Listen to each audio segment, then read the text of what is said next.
It was an unusual day in Washington, D.C., and the political air felt tense. The chambers of Congress were filled with chatter and the hum of anticipation. On the floor of the House of Representatives, two rising stars in American politics were about to clash in what promised to be a historic moment. Ilhan Omar, the progressive firebrand from Minnesota, had long been a controversial figure. Her outspoken criticism of American foreign policy, her relentless push for social justice reforms, and her defiant stance against establishment politics had made her a figurehead for the left. But today, something felt different. The usual confidence in her stride was replaced by an edge of uncertainty, as if the tides were shifting. Across the aisle, Karoline Leavitt, the young Republican from New Hampshire, had been making waves in her own right. Known for her sharp rhetoric and fearless critiques of the Democratic establishment, she had quickly become a rising star in the GOP. But it was not just her passion that made her dangerous to her opponents, it was her ability to dismantle arguments with precision, to expose weaknesses in her rivals, and to keep them on the defensive. The clock ticked down as the session began. The cameras flashed, the crowd waited, and the air crackled with the promise of a showdown that would test the mettle of both women. Ilhan Omar stepped up to the podium first, her voice calm but firm. She was ready to make her case, to remind the nation why her progressive agenda was the future. The Democrats, she argued, had a responsibility to push for bold reforms, reforms that could transform the nation into a more just and equitable society. But as Omar spoke, there was a growing sense of discomfort in the room. Her words, once met with cheers and applause, now seemed to lack the same impact they once had. The Democratic agenda was starting to show cracks, and the confidence that once enveloped her every speech now appeared to be faltering. Then, it was Karoline Leavitt's turn. As she rose from her seat, the tension in the room shifted. Leavitt's sharp eyes locked onto Omar, and a wry smile played on her lips. She approached the podium with the same cool confidence that had earned her respect, and fear, from her peers. "Ladies and gentlemen," Leavitt began, her voice steady, "for years, we've heard the same tired rhetoric from the left. We've been told that more government, higher taxes, and socialist policies are the answer to our nation's problems. But what's the result?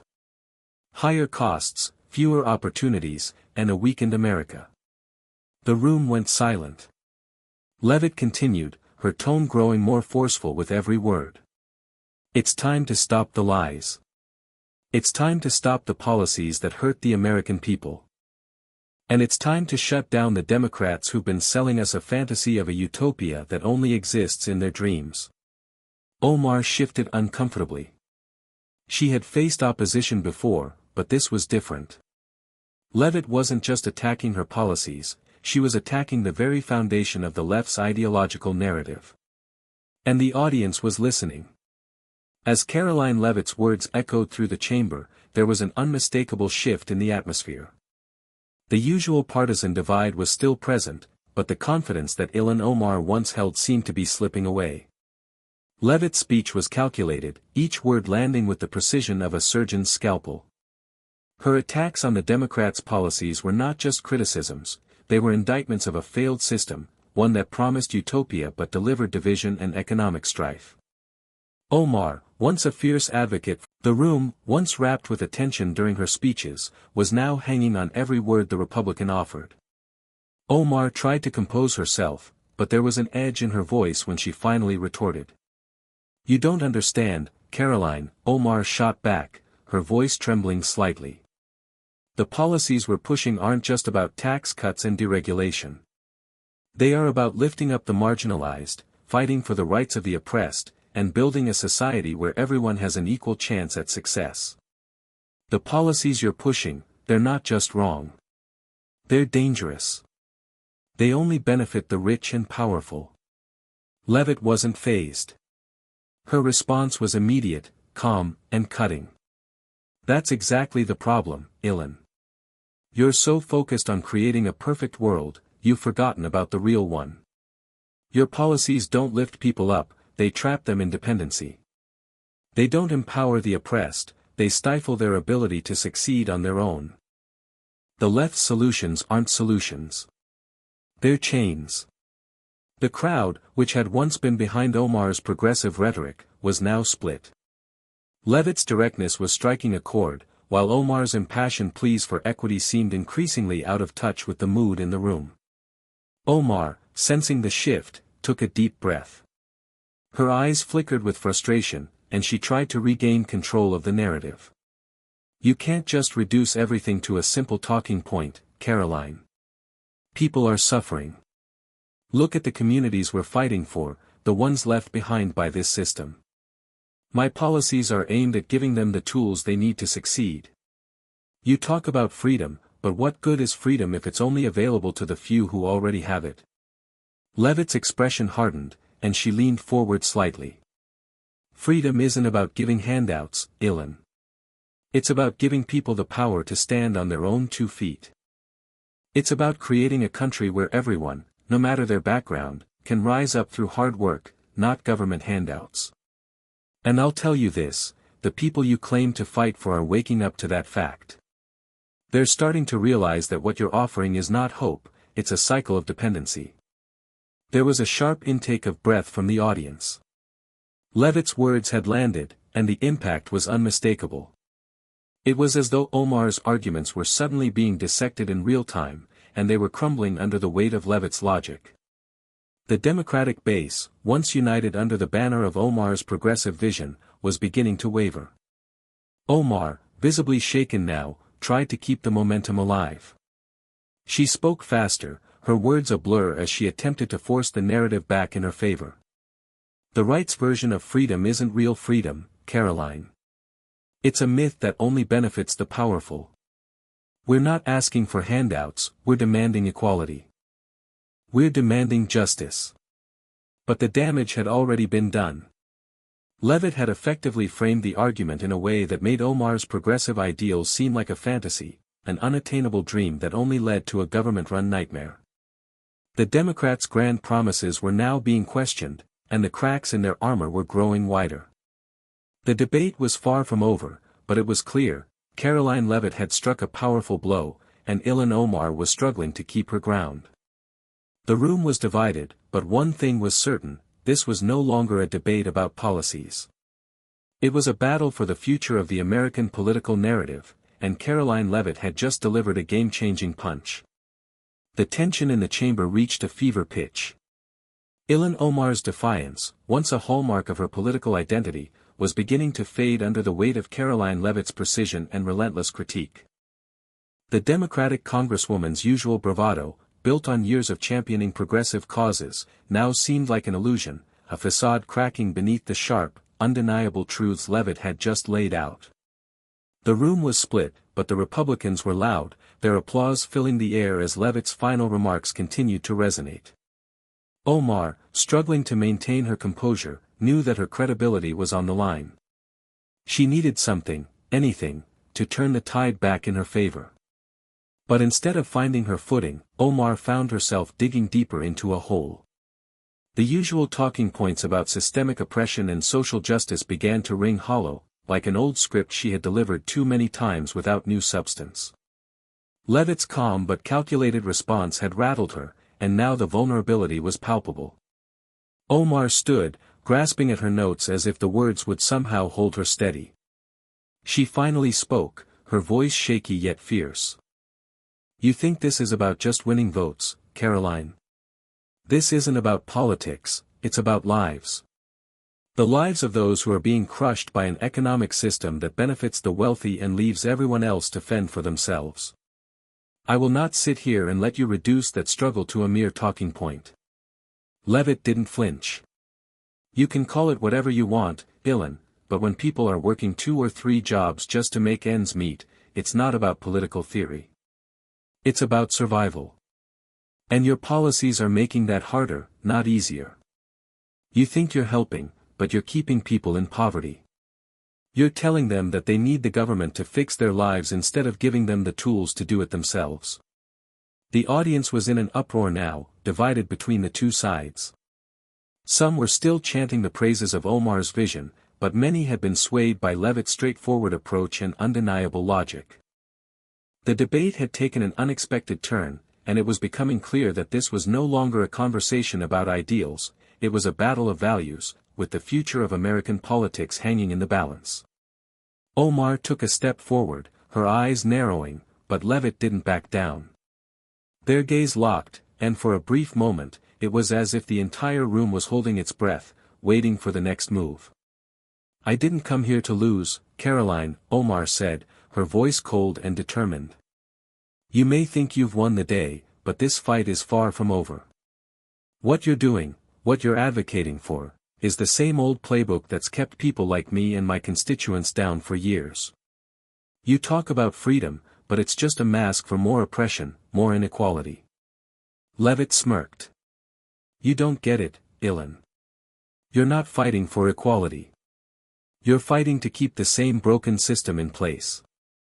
And the people are waking up to it. They see your rhetoric, they hear your promises, but they feel the reality. They're starting to realize that you've been selling them a fantasy. And guess what? They're done buying it." There was a murmur of approval from the Republicans, and even some murmurs from the independents who had been swayed by Leavitt's rhetoric. Omar, on the other hand, seemed to shrink further under the pressure. She had come into this debate confident, ready to push her progressive vision forward. But the stark truth was that Karoline Leavitt had outmaneuvered her, forcing her into a corner from which she couldn't escape. The moment of clarity came when Omar stammered through her next sentence, the words failing to come together. The crowd shifted uncomfortably, sensing the shift in momentum. Leavitt had done more than just challenge her opponent, she had unraveled the carefully constructed narrative that Omar had spent years building. The cameras flashed as the moment of defeat for Omar became unmistakable. Karoline Leavitt stood tall, her eyes full of unwavering confidence, knowing she had just won a battle that could reverberate through the halls of Congress for years to come. The fight wasn't over, but the message was clear. Leavitt had emerged victorious, and the Democrats, led by Ilhan Omar, were left struggling to find their footing. The debate ended, but the reverberations were far from over. As Ilhan Omar retreated from the podium, her head held low and her steps slower than usual, the mood in the chamber had shifted. The once strong, unshakable confidence she carried had been replaced with something far more human, vulnerability. The Democratic side, still reeling from the unexpected turn of events, exchanged uneasy glances. The aftermath of Leavitt's fiery rhetoric hung heavily in the air. On the other side of the aisle, Karoline Leavitt stood tall, almost triumphant. Her composed smile wasn't one of arrogance but of victory, a victory that wasn't just a personal one, but one that could shift the entire political landscape. The cameras swarmed around her, eager to catch every moment. Leavitt, ever aware of the moment, spoke directly into the microphones as reporters approached. "I don't believe in fantasy politics," she said, her voice steady and commanding. "What we're fighting for is a real future for real Americans. A future where hard work, not handouts, is what defines success. The American people deserve better than the broken promises of the left. They deserve a government that listens to them, not one that tells them what they need." And today, that truth came through loud and clear. Her words, still echoing in the room, were a direct challenge not just to Omar, but to the entire progressive agenda that had dominated the political discourse for years. Leavitt's message was simple, but it was a direct confrontation of the entire political establishment Omar represented. Outside the chamber, news outlets had already picked up the story. Headlines blared, "Ilhan Omar's progressive vision crumbles under Karoline Leavitt's scathing attack."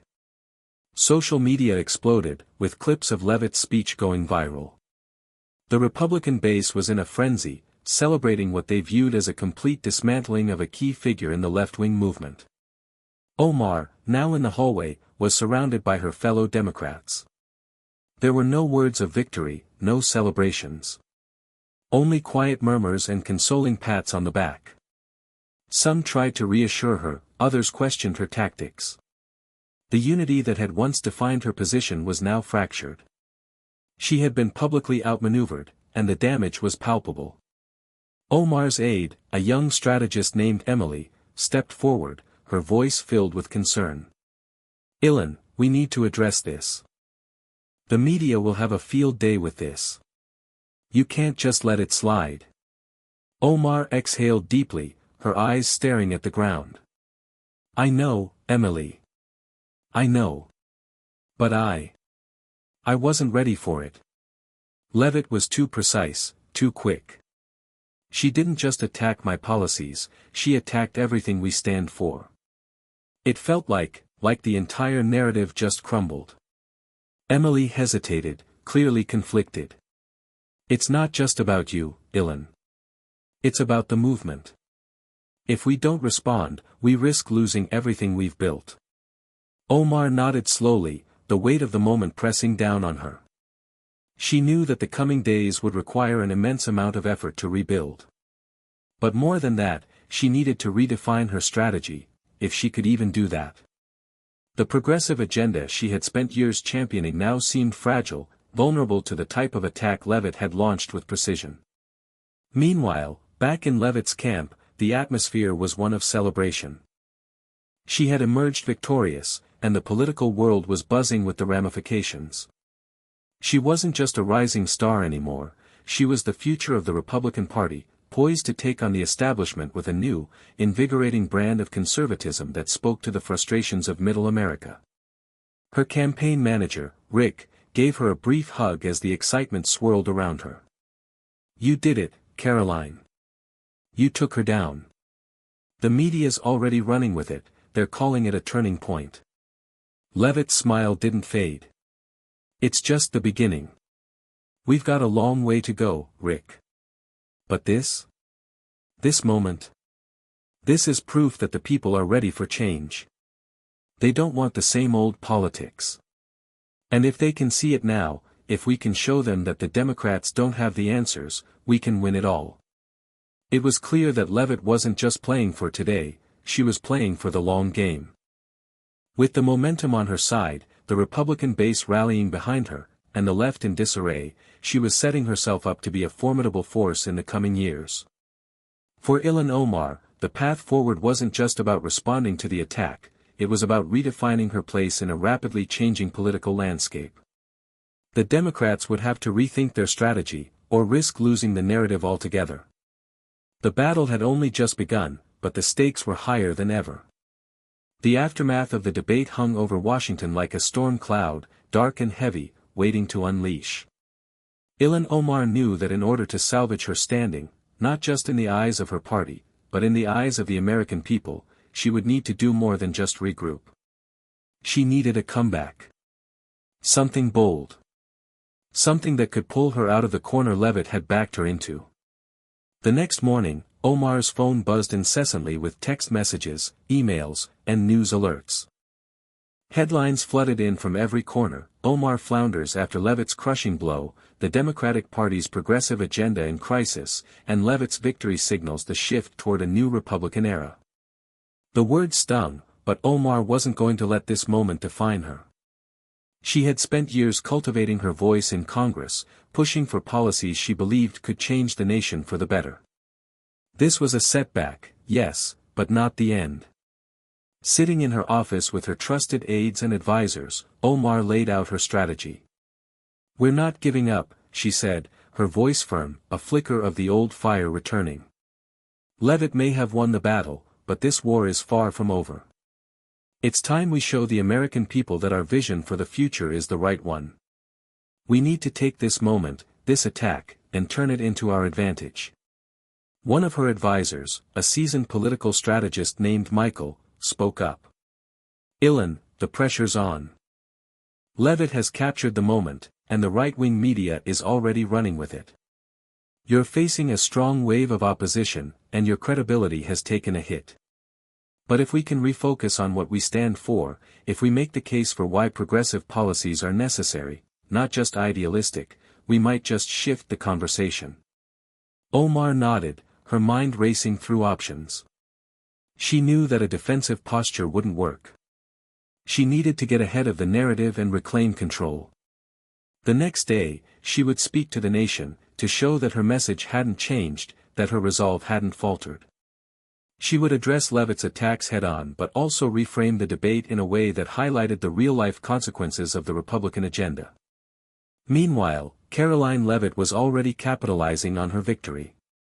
Her social media accounts were flooded with celebratory posts, praising her for exposing the cracks in the Democratic platform. The Republican National Committee was quick to lend its support, heralding her as the voice of a new generation of conservatives, one that could bridge the gap between traditional values and modern-day frustrations. But Leavitt knew that the battle hadn't been won yet. She couldn't afford to rest on her laurels. Omar's comeback would come, and when it did, it would be fierce. The Democrats would fight back, they always did. What she needed now was to press the advantage, to use the momentum she had gained and push it further into the political spotlight. A few days later, Omar appeared before the cameras for a live address. The room was packed, the media eager to hear how she would respond. With a calm, determined demeanor, she spoke directly into the cameras, her voice steady, yet laced with urgency. I know that last week's debate left many of you with questions. I know that the critiques from my colleagues across the aisle have made some of you doubt the validity of the vision we have been fighting for. But let me be clear, this is not a time for retreat. It is a time for resolution. Omar's voice grew more passionate as she continued. The policies we fought for, the policies we continue to fight for, are not about creating division. They are about healing the wounds of a system that has failed millions of Americans. The tax cuts, the deregulation, the so-called freedom that Karoline Leavitt and others on the right preach, are nothing more than empty promises for the powerful. The truth is, their vision for America leaves too many people behind. It leaves communities of color behind. It leaves working families behind. She paused, letting her words sink in. Then, she leaned in, her eyes locking with the camera. You see, Leavitt and others on the right want you to believe that government is the enemy. But let me tell you something, it's not government that's failing you, it's the system that prioritizes the rich over the rest of us. We need policies that lift people up, not policies that strip away the safety nets we've worked for. We need solutions that ensure every child, no matter their background, can have access to quality healthcare, education, and opportunity. Omar's message was clear, she wasn't backing down. She wasn't going to let one defeat define her or her movement. And as she spoke, her words began to resonate once more with her supporters. They could see the fire in her eyes, the commitment to the cause. She wasn't just defending her own reputation, she was defending the future of progressive politics in America. As the address came to a close, the camera zoomed in on her face, capturing the resolve that had once made her a symbol of resistance. We are not giving up. We are going to keep fighting. And we will win, because the future of America depends on it. The address sparked a wave of reactions. On the left, many were re-energized by her words, reaffirming their commitment to the progressive cause. But in the right-wing media, the response was mixed. Some saw it as a desperate attempt to salvage a failing platform, while others acknowledged that Omar's refusal to yield was precisely what made her a formidable opponent. Leavitt, watching from her campaign headquarters, knew that the war was far from over. Omar had given the fight new life, and that only meant the stakes had risen higher. It would be a battle of wills, a contest of ideologies, and only time would tell which vision for America would emerge victorious. As the dust settled from Omar's fiery address, both sides braced for the next wave of the political battle. The media was still buzzing, but it was becoming clear that this was no longer just about a single debate. This was about the future direction of the nation, and the ideological clash between Karoline Leavitt and Ilhan Omar had taken on a life of its own. The Democratic establishment, still reeling from the impact of the debate, rallied around Omar. But beneath the surface, there were growing concerns. Her public image, once a symbol of strength and progressivism, had been fractured by Leavitt's calculated attack. Now, it wasn't just about defending her policies, it was about rebuilding her credibility.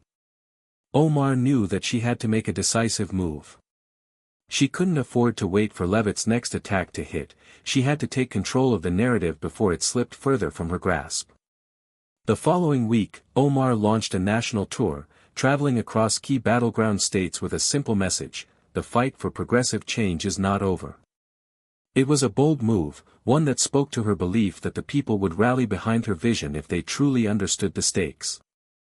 Her first stop was in Michigan, a state where working-class voters had swung towards the Republicans in the last election, but where many still felt the sting of economic inequality.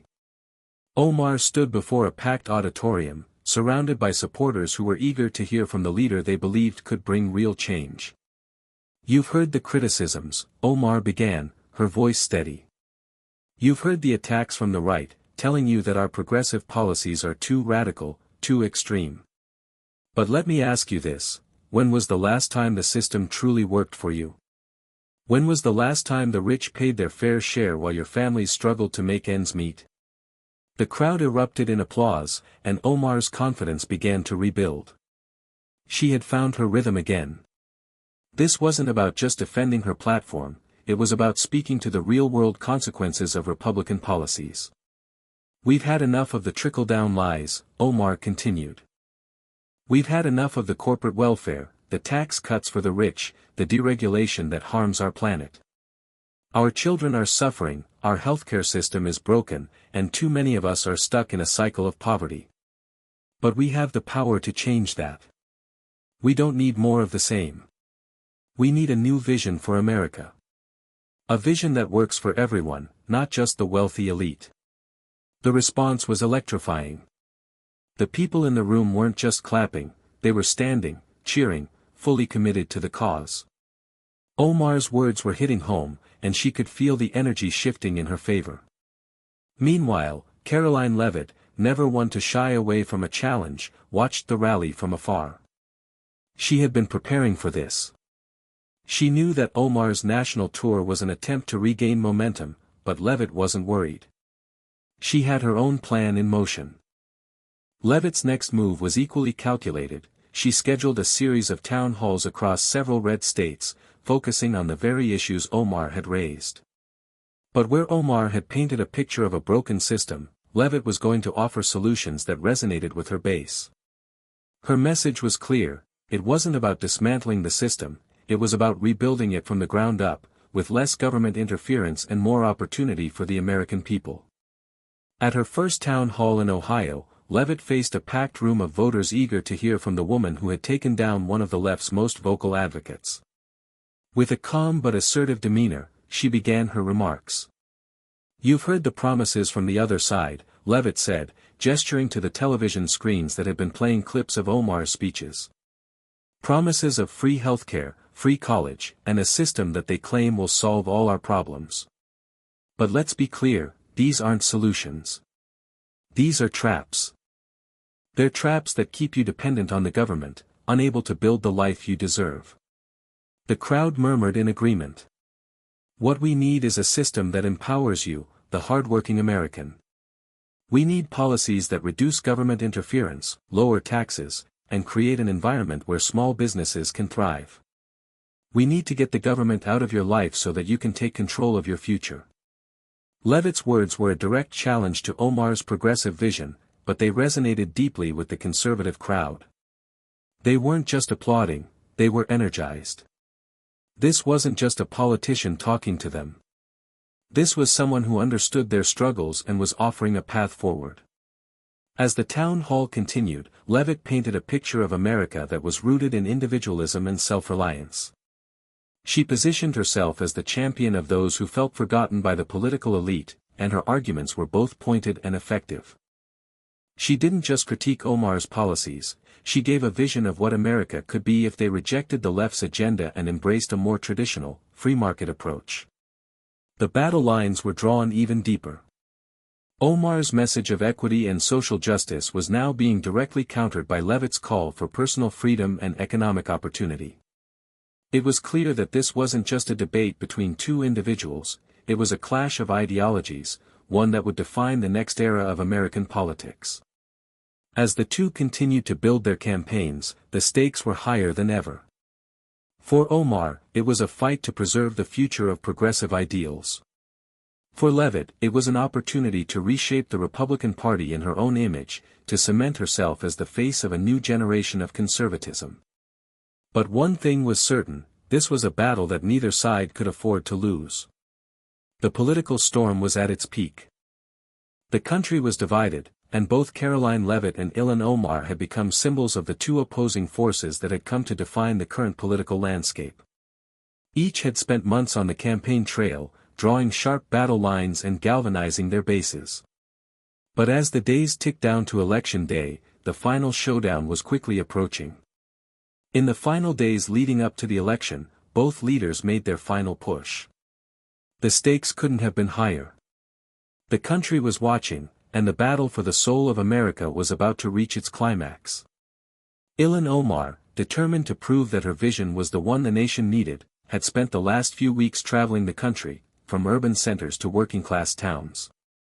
Her message was clear: progressive change was the only way forward. The healthcare system, the economy, climate change, each issue was framed as a fight for survival. Omar spoke passionately about the need for universal healthcare, a livable wage for every American, and an urgent need to combat climate change through government intervention. Her rallies were filled with the energy of a movement desperate for change, but even Omar knew that this was her last chance to prove that the future she envisioned was one the country could rally behind. The recent losses, the media attacks, and the sharp critiques from Leavitt had left their mark. Omar needed to unite her base and deliver a decisive message that the struggle was not over. "We've come too far to back down now," Omar declared in a speech in Detroit. "We're fighting for the future of every child in this country. We're fighting for an America where no one is left behind.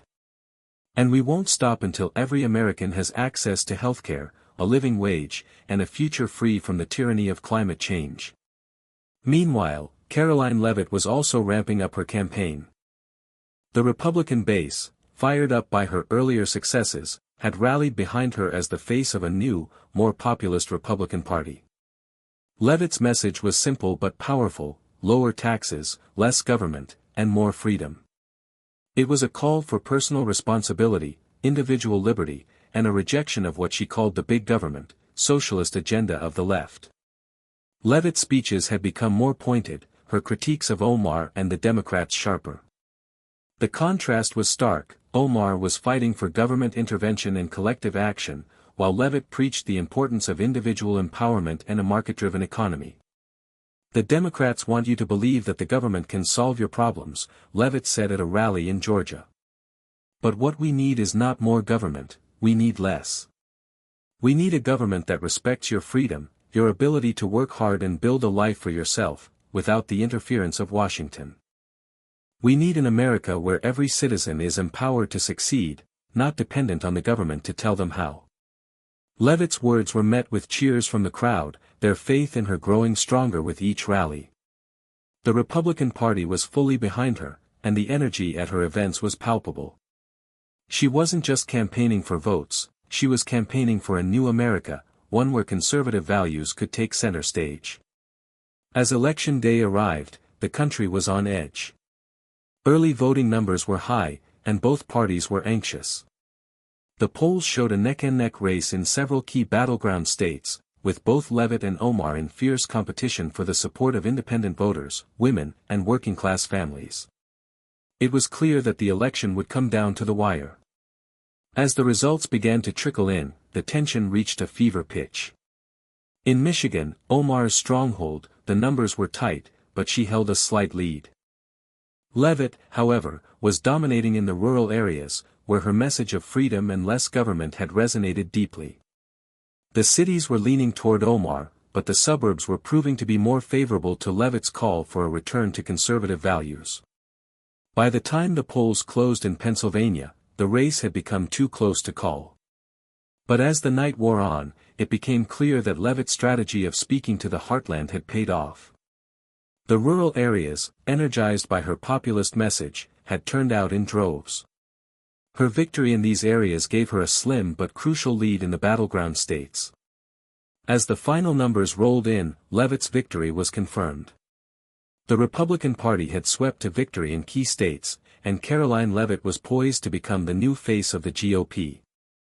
Omar, though proud of the movement she had built, found herself defeated, as her progressive vision was rejected by the American electorate in favor of a new conservative future. The loss was a heavy blow for Omar, but it wasn't just personal, it was ideological.